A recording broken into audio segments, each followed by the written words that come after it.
जय गुरुदेव।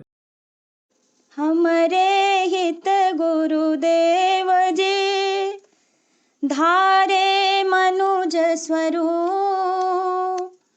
मूरख मन पति आए नहीं, भटकी फिरे भव को। यही विधि बीते जन्म बहु, नहीं कीन्ही परतीत। कृपा करो अब सतगुरु, धारूं भक्ति रीत।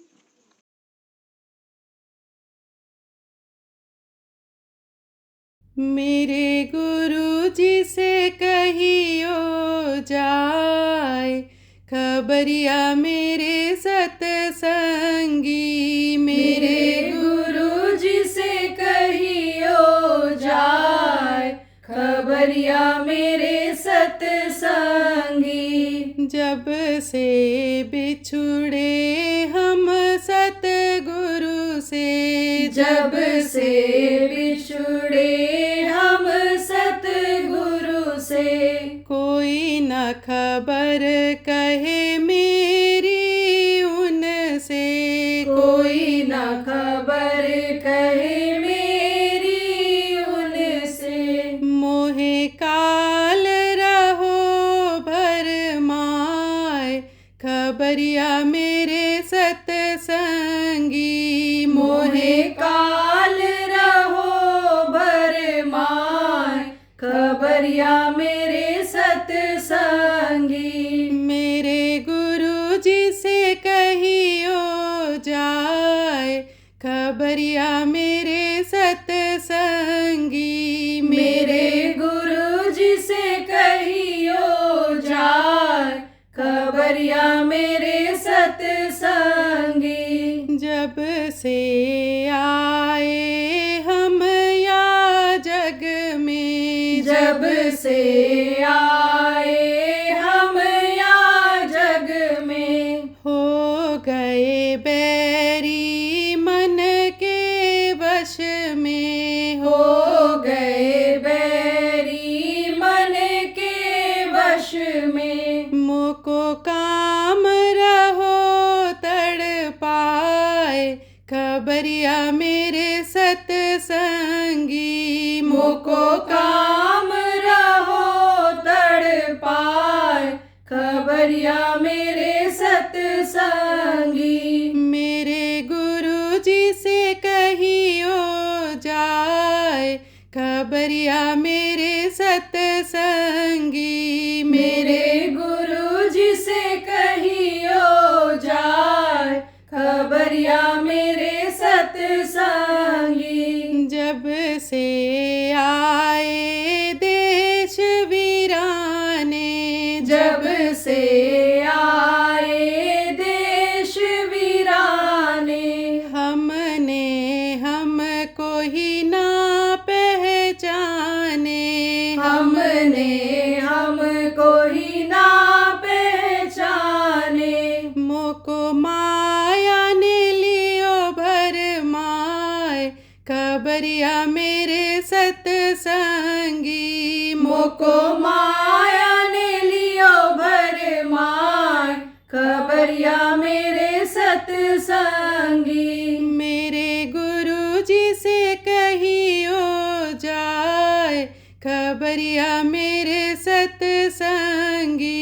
मेरे गुरु जी से कहियो जाय, खबरिया मेरे सतसंगी। दासन दास अरज सतगुरु से, दासन दास अरज सतगुरु से। अब तो छुड़ा लो मोहे कालन से, अब तो छुड़ा लो मोहे कालन से। मोको चरणों में ले ओ लगाए, खबरिया मेरे सतसंगी। मोको चरणों में ले ओ लगाए, खबरिया मेरे सतसंगी। मेरे गुरु जी से कहियो जाए, खबरिया मेरे सतसंगी। मेरे गुरु जी से कहियो जाए, खबरिया मेरे सतसंगी। जय गुरुदेव। जय गुरुदेव।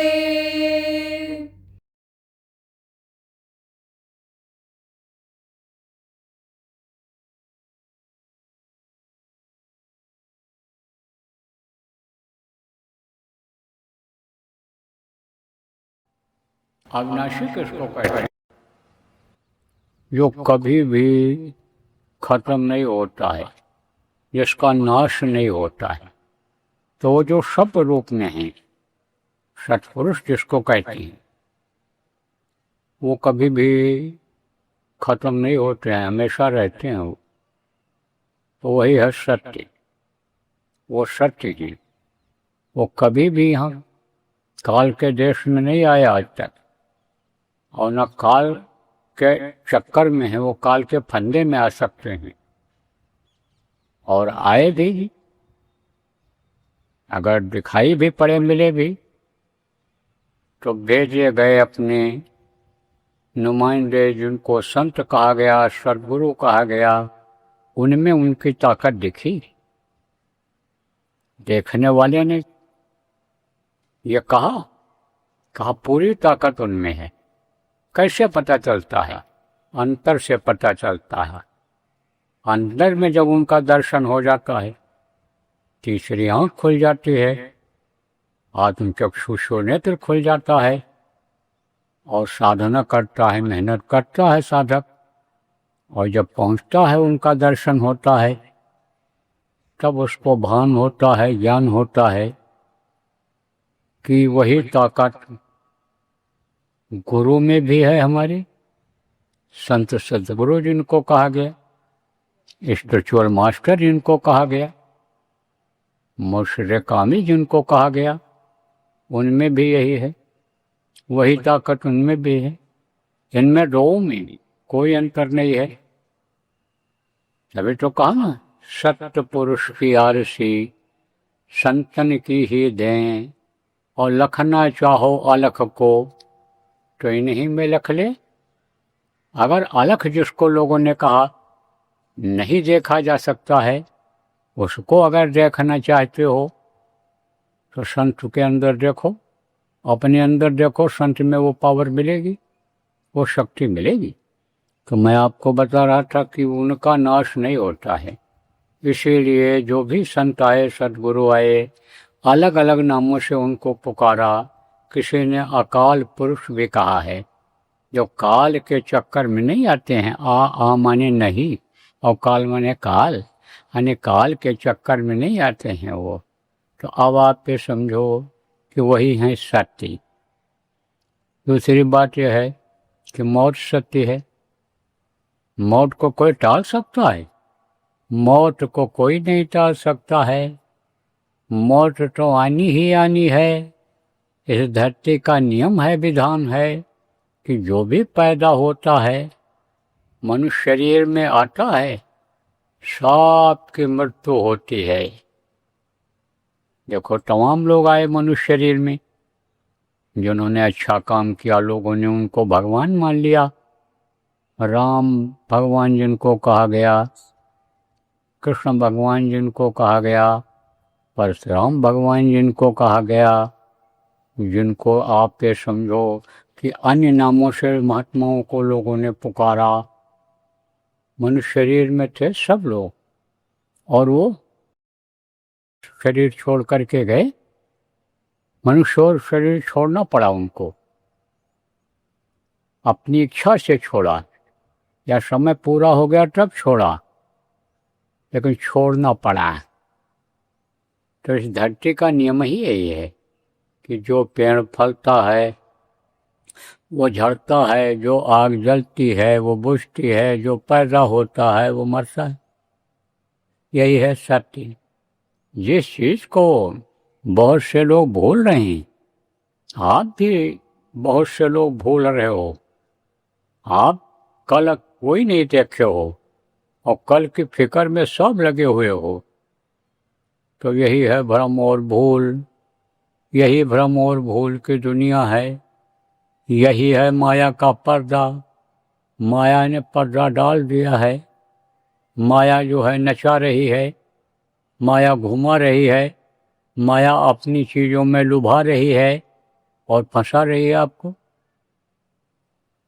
बंधे हो, जकड़ गए हो। किस में जकड़ गए हो? इन्हीं बंधनों में जकड़े पड़े हुए हो।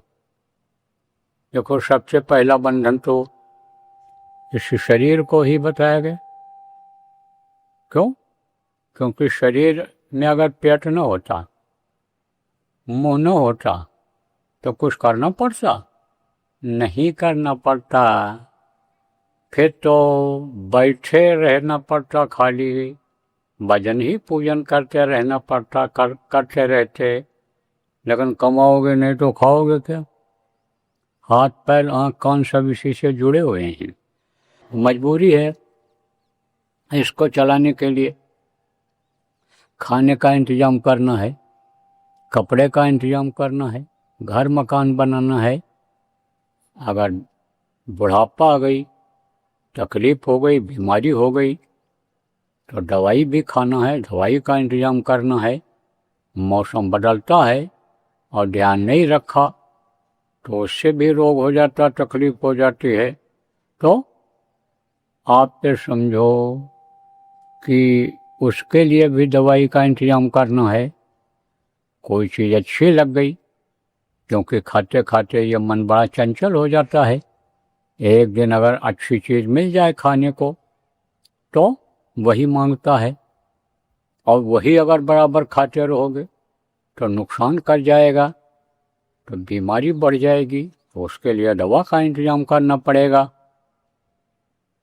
तो ये उस शरीर की वजह से एक बंधन में बंधे हो आप। कुछ न कुछ तो करना ही पड़ेगा, मजबूरी हो गई। और अगर गृहस्थी चलाने के लिए शादी ब्याह करना पड़ा तो वो भी एक जिम्मेदारी बन जाती है, क्योंकि धर्म बनाया गृहस्थ धर्म, मनुष्य के शरीर का धर्म बना दिया। और धर्म के अंतर्गत ही एक दूसरे का लेना देना कर्जा रहता है, एक दूसरे से जोड़ा जाता है परिवार में। तो शादी किया तो उसका भी देख रेख करो, उसका भी इंतजाम करो। और शादी के मोह में अगर फंस गए, माया जो चेतन माया कहलाई, आप ये समझो उसके चक्कर में अगर आ गए तो समझो कि फिर उसके अलावा और कुछ नहीं दिखाई पड़ेगा, और फिर माया आपको नचाती रहेगी। शिव चतुरानंद देख डराही, अपर जीव कह लेखे माही। देखो, शंकर जी भी मजबूर हो गए पार्वती के आगे, ब्रह्मा भी मजबूर हैं, शिव शंकर ये सब मजबूर हैं उन्हीं का के। पड़ गए चक्कर में, पड़ गया ढोलना गले में। तो अब आप ये समझो कि मजबूरी हो गई। हजरत मूसा थे, हजरत मूसा साधक थे, पहुंचे हुए तो नहीं थे, वो वहां तक तो नहीं गए थे हक तक, लेकिन कुछ दूर तक उनकी जानकारी थी। तभी वो समझो कि पैगंबर पीर कहे गए, माने गए लोग उनको पैगंबर पीर की तरह से मानते हैं। तो हजरत मूसा के सामने एक दिन आया शैतान। शैतान किसको कहते हैं? शैतान कहते हैं अदृश्य शक्ति जो होती है।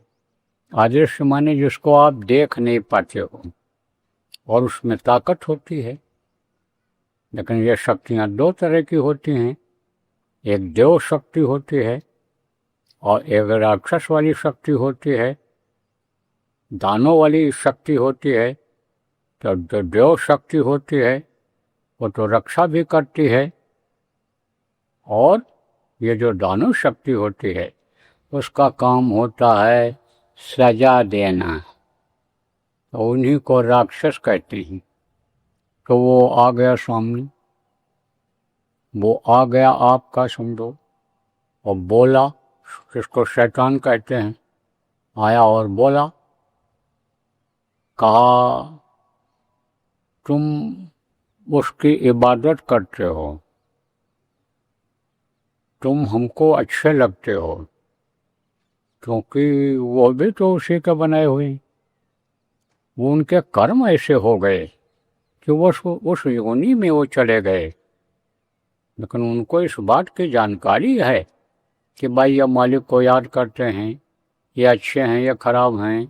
देखो जो साधक होते हैं, साधना करते हैं, उनके नज़दीक या आसुरी शक्तियाँ नहीं जाती हैं, ये शैतान राक्षस नहीं जाते हैं। ये क्यों? क्योंकि इज्जत करते हैं। और साधना जिसकी अच्छी बनने लगती है, उसके पास जाने में भी डरते हैं कि कहीं ऐसा न हो ये जला दें, कहीं ऐसा न हो ये भस्म कर दें, कहीं ऐसा न हो कि ये श्राप दे दें, और कुछ यानी समझो कि हमारा भला होने को है तो नुकसान हो जाए और कई जन्मों तक हमको इसी में रहना पड़े। इसलिए उनके पास जाने में डरते हैं, क्योंकि ये सब शक्तियाँ अंदर में आ जाती हैं कि किसी को कह दो वो काम हो जाएगा। लोग श्राप दे देते थे, इसी वजह से श्राप दे देते थे, और श्राप से लोगों का नुकसान हो जाता था। आप लोग जो धार्मिक लोग हो और धार्मिक किताबों को पढ़ते हो, सुनते रहते हो, आपको मालूम है कि श्राप दे देते थे। संत जब आए तो जो भी साधना करता है उसको वो सुरक्षित रखते हैं, वो पावर नहीं आने देते हैं, क्योंकि अहंकार आ जाता है। अहंकार जब आ गया तब आदमी उसका गलत इस्तेमाल करने लगता है, साधक उसका गलत इस्तेमाल करने लगता है।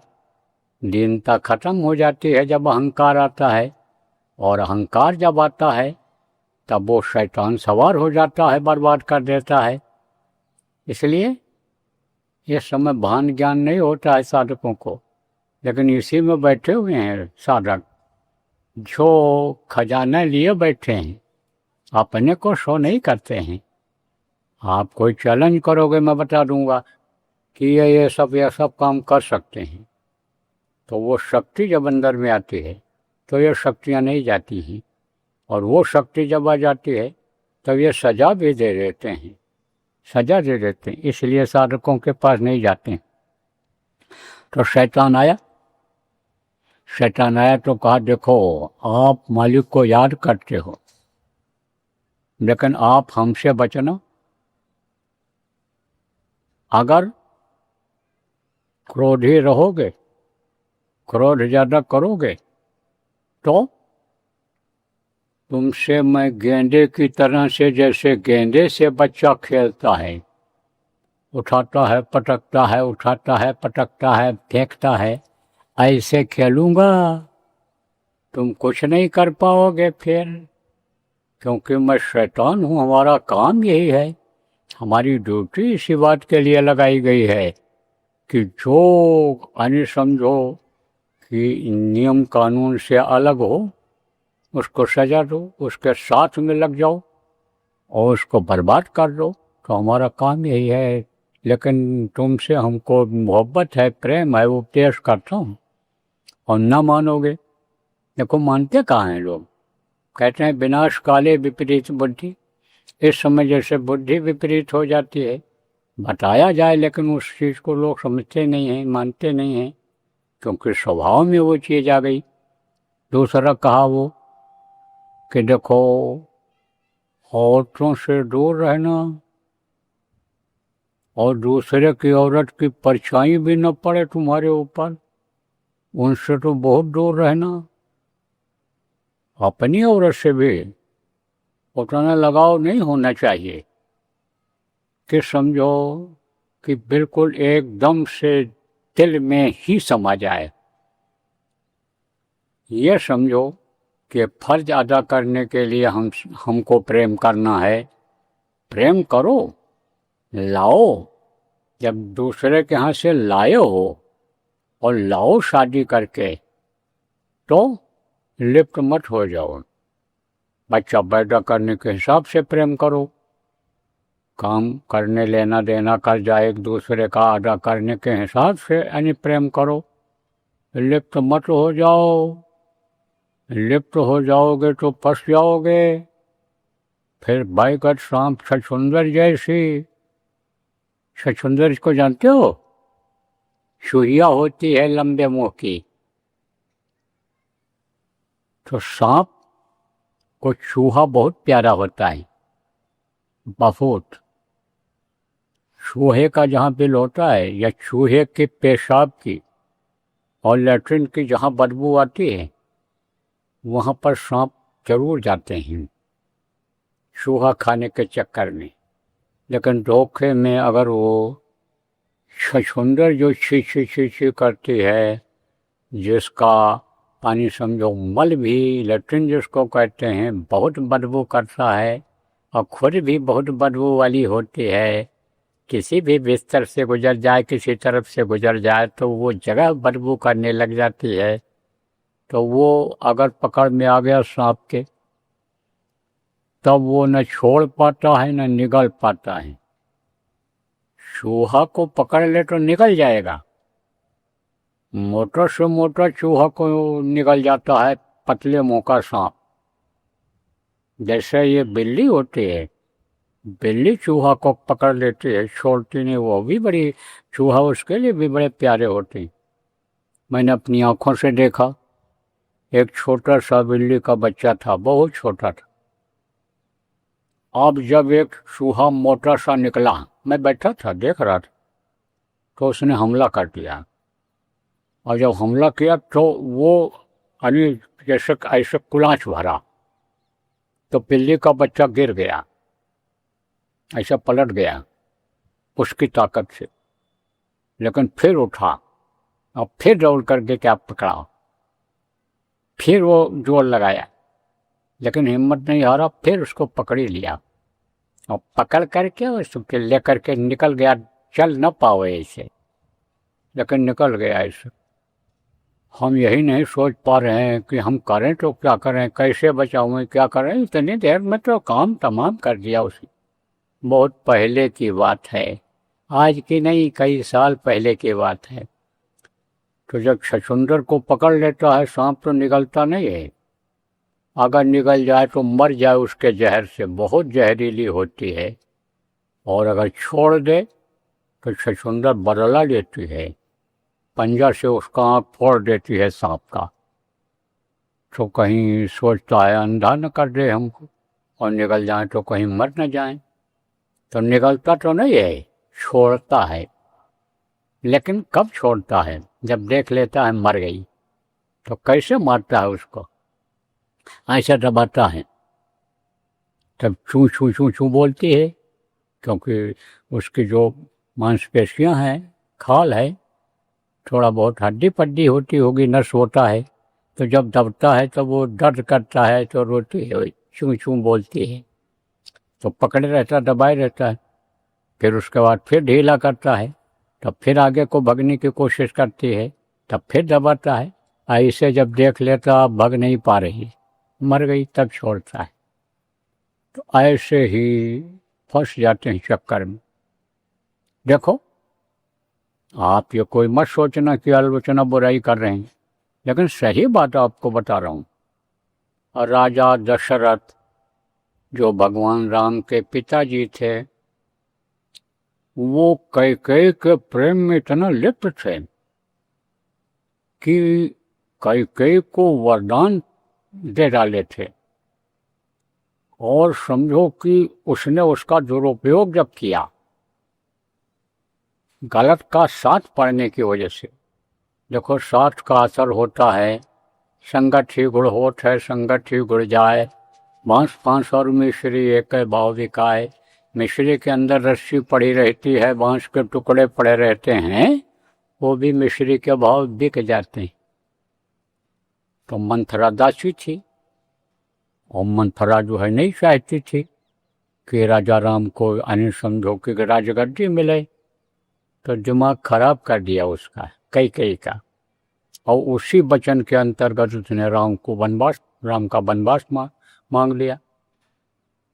अब आप ये समझो कि मर्यादा उनको रखनी थी, और उसके चक्कर में वो सोच नहीं पा रहे थे कि करें तो क्या करें। जो कुल खानदान की मर्यादा रही है कि प्राण जाए बर वचन न जाई, रघुकुल रेत सदा चली आई। रघुकुल इनके खानदान के यानी राजा थे, रघु राजा थे, उनके ये लोग थे वंशज।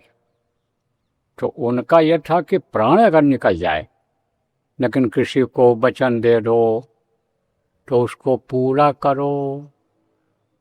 अब इस समय पर आप देखो 10-10 मिनट पर लोग जबान बदलते हैं, और जब धोखा दे देते हैं, चक्कर में डाल देते हैं, तब हंसते हैं, कहते देखो कैसे धोखा दे दिया, कैसे इसको कर दिया। उसी को लोग इस वक्त पर राजनीतिज्ञ कहते हैं कि बड़े राजनीतिज्ञ हैं। सीधे साधे आदमी जो वचन के पक्के, उनको कहते हैं ये तरह तरह का नाम लेते हैं, मूर्ख हैं, मघैया हैं, बौड़म हैं, ये क्या हैं, क्या क्या इस तरह की बात करते हैं। अंतर हो गया, समय का प्रभाव हो गया, ये कलयुग का असर हो गया। तो मैं आपको बता रहा था कि भाई लिप्त नहीं होना चाहिए, भोग भोगो लेकिन उसमें फंसो नहीं। रोज का भोग भी अच्छा नहीं होता है साधकों के लिए, क्योंकि नाज पर आई आपनी।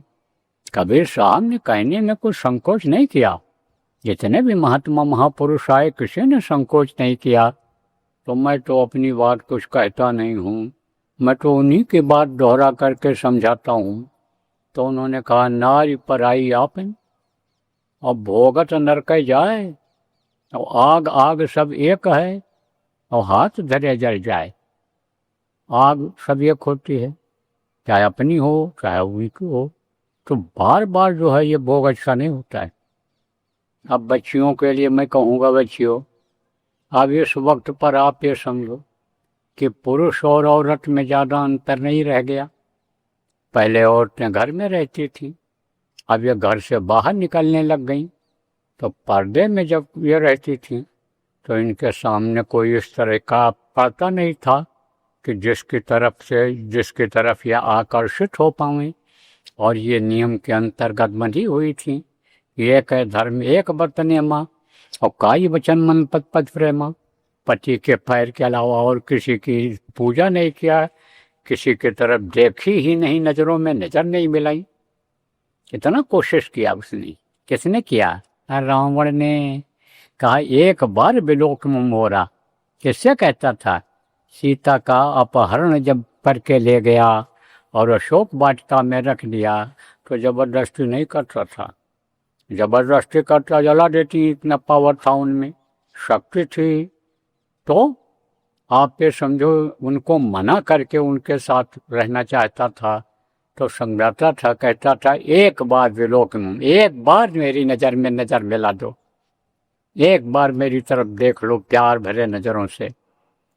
तो बात तो करती थी वो, लेकिन तिनधर ओट कहत बैठे ही। तिन माने क्या होता है? तिनका होता है। तो अब आप देखो हम चश्मा लगाए हैं और चश्मा से आपको देख रहे हैं। अब चश्मा के ऊपर तिल भर भी अगर कोई दाग लग जाए, कालिख लग जाए, मिट्टी लग जाए, तो बराबर देख पाएंगे? नहीं देख पाएंगे। बाहर से अगर लग जाए कुछ तो नहीं दिखाई पड़ता है। तो अब आप ये समझ लो कि ओट हो गया कि नहीं हो गया। तो अब ये जब से बाहर निकलने लगी, जब से बच्चियां लड़कियां बाहर निकलने लग गई, इनके लिए भी खतरा बहुत पैदा हो गया। कितनी भी साधक हों, लेकिन अगर इनका मन कहीं लग गया किसी पुरुष में या लड़के में, तो समझो वो अपनी तरफ खींचे ही ले जाएगा, क्योंकि उनमें काल का अंश होता है। और इनमें क्या होता है? यानी समझो कि इनमें माया का अंश होता है। तो काल और माया ये दोनों हैं, तो उनसे बचने की ज़रूरत है। ये दोनों एक तरफ से आकर्षित हो जाती। पुरुषों से बचना चाहिए, नज़र से नज़र मिलाने से बचना चाहिए, और आदमियों को भी साधकों को दूसरे की औरतों से नजर मिलाने से बचना चाहिए।